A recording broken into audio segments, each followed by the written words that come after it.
For today's book, we have The Gifts of Imperfection by Brown. And yeah, I'm going to be reviewing this book for you guys. It's a self-help book, and I hope that it gets to help anyone who has to read it. And if you know that you don't have some coins to immediately get this book, I'm going to be leaving a link for Amazon Audible. So if you're signing up for the first time, you can go ahead and check that link out, and you'll be able to get that book for absolutely free. You're welcome. Alright, let's just get into what this book has in store for you all.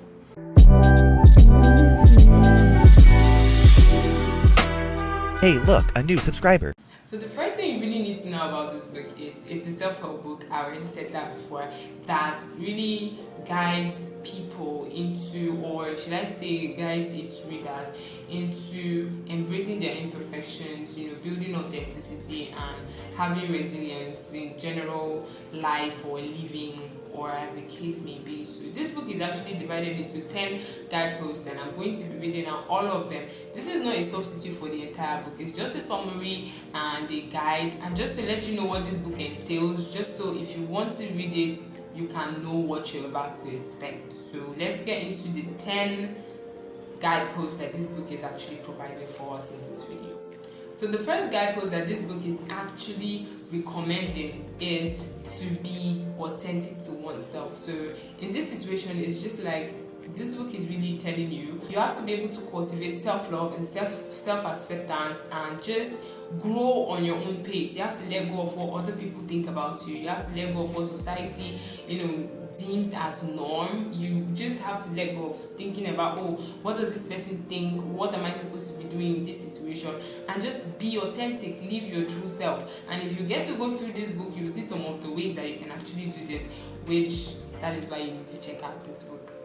The second guidepost is developing self-compassion, having some mercy on yourself, letting go of trying to compare or even try to say, this is how this thing is supposed to be, and this is how I'm supposed to also live my life. Just having that unique trait about you, letting go of perfectionism and not caring about how the entire world lives, just how you want to live, how you want to feel inside, and just have some compassion on yourself. This is something that I say all the time in my videos here on YouTube, or that I live by. You have to have some mercy for yourself, have some compassion for yourself. You don't have to know how to do everything, even though it's helpful to be a pro in whatever you lay your hands to do. But then if you can't, then you can let go of perfectionism, let go of things that will make you feel less of yourself, and just have some more compassion for yourself.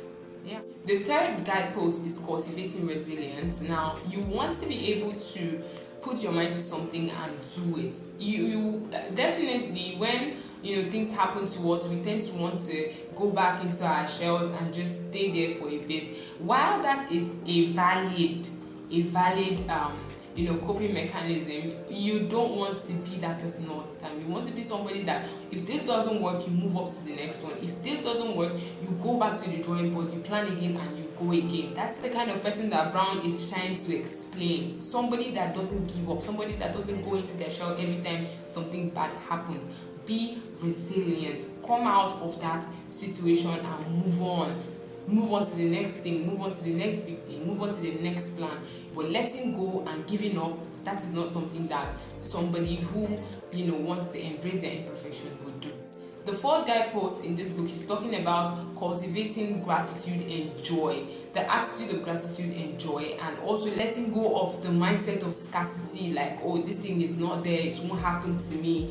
But being grateful every single day that, see this thing that happened to me, I'm grateful for it. The little wins that I have, I'm grateful for it. Yes, I look forward to bigger things, but this small one that I have now, it is enough for me to move forward. It's enough for me to move on to the next step. And having this mindset, having this attitude, it makes you realize that life isn't that hard. Instead of looking forward to the things that are not, you're grateful for the things that are. The fifth guidepost is talking about trusting your instincts and trusting faith. Now, it's just like this thing people say, like you don't have to see the whole staircase before you take a step. Just take a step, one step at a time. You have to do it scared. This is something I also always say on my channel. Do it scared. However it is, just go ahead and do it. Do it imperfect. Do it blur.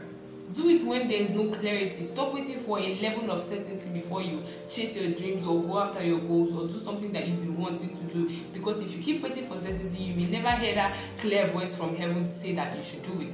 You might just keep waiting and then there is no voice that is telling you that you should do it. But then, in as much as some of us get some sort of clarity, it's important that we should know how to trust our instincts, know how to trust the Spirit of God in us, or the Spirit that is in us. We should know how to be able to trust that and move with that, and it won't guide us astray. That's the whole point.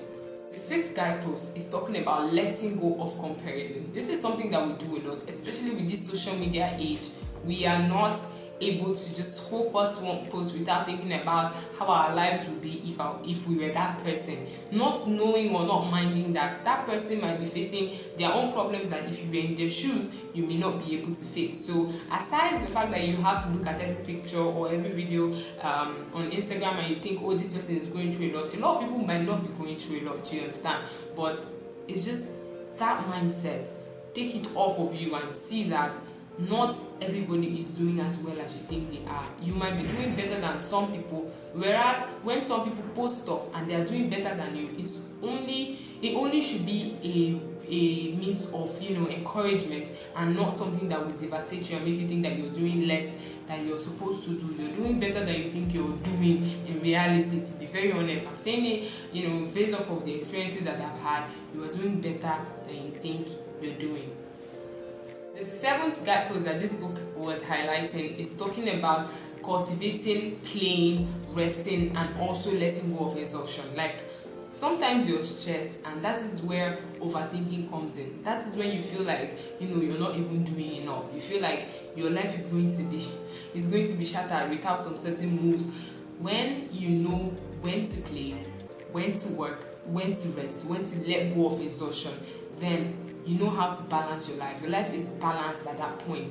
You're not, jumping from one place to another, thinking about the best thing that you can do when you're supposed to rest. You have a life balance. You have your timetable in your head. Your body tells you stuff, and you obey your body when your body tells you stuff.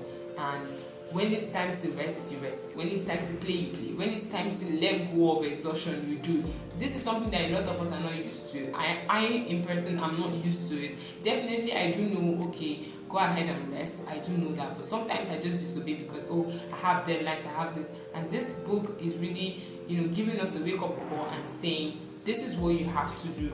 Then do it. The 8th guidepost of this book is talking about cultivating calm and stillness and letting go of every form of anxiety. Now, sometimes this might not be possible or true in every case, but the chances you get to let go of anxiety, the chances you get to ensure that you are calm in every situation. I've been practicing this for a while now. Like, something happens and I'm just still and I'm just calm. I made a video on Instagram one time when I broke my phone screen, my tab screen. I broke my tab screen, and really there was nothing I could have done about it. But in that situation, I wasn't even pissed, and all I did was just to burst into worship, and I just started worshiping, climbed up the stairs, came into my office. I was just very calm, and I totally forgot about it. It's just, okay, whenever I want to use my tab and I see it, then yes, I know that, okay, this shit happened. But aside that, it doesn't bother me at all. Changing it is something that have been difficult for me because, bro, it's Samsung. Nobody can just outrightly afford to fix a broken Samsung screen, to be honest. But it's just, I have learned to just be still. I did not even bother myself or try to overreact in that situation, and I would owe it to worship. But then when you learn how to be still, you learn how to be calm, you learn how to let go of every form of anxiety in situations where it's necessary, then yes, you're going to hack it. This is the 8th guidepost of this book: being calm, being still, and letting go of every form of anxiety.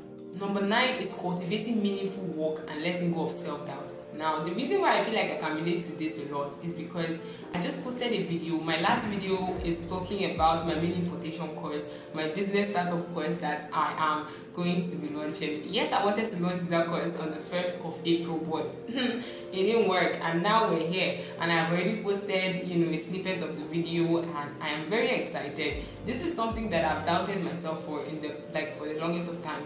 Now I'm out here doing it, and I'm so excited. So if you want to, support the girl, you can share it. You can share the link, or you can even buy the course. The link is going to be in the description. Thank you very much. Yeah, I love you. Yeah, so if you want to, grow as a person, someone who sees their imperfection as a problem, then you have to be able to shed self-doubt. Get it out of your head, get it out of your mind. It might not be the easiest thing. It took me the longest of time, but I would attribute it to the fact that I wasn't even actively trying to search for help. I wasn't trying to look for a way to get out of it. I was just living and trying to do it all by myself. But when you get to hear people who talk about these things, then you realize that you're not alone in that situation. You have more people who have experienced these things, and they are ready to just walk you through. And yes, I'm very much available to walk anybody through who thinks that they're having self-doubt, on things that they want to do. And the final guidepost is cultivating laughter, song, and dance. From the beginning of this year, I got into a training program that was talking about how to build yourself. And the thing is, the interesting part of that program was that every couple of minutes we get to stand up and do some dances and do some steps and all of that, and it was very exciting. Like, it was one of the most exciting things that I had ever done. Like, it was really, really exciting. And getting out there, just being in a virtual situation, and then meeting other people who are trying to move their bodies and do all of that stuff, it made sense. And then let go of always trying to be in control of everything. Yes, it gets to me. If you know me, if you meet people who know me, they will tell you that I'm someone who is always in control of everything. I don't like things spoiling in my hands. But then, what do you do when you come to that point where things didn't work out the way you planned, or things are not going to work out the way you planned? You look for an alternative. But then, before then, you have to be able to just laugh it out, dance it out, play it out, sing it out. Just have fun. Be that fun person. Have that fun part of yourself that comes through for you whenever plans don't go as planned. Okay. Overall, this book is very practical. It gives you guides and steps on how to do stuff, and it's realistic. It doesn't tell you things that you cannot do as a person. It tells you things that as a human, as a person, as a normal person who is going through stress of imperfection, you can actually gain something from this book. And like I said before, if you want to access this book for free on Amazon Audible, you can click on the link in my description if you're registering on Audible for the first time, and you will get that book for free. Thank you very much for watching till the end. Go ahead and click on the subscribe button, click on the like button, and if you have any books that you want me to recommend for you, go ahead and leave it in the comment section. And until my next video, obviously, I'm going to see you guys. Stay blessed. I love you. Bye.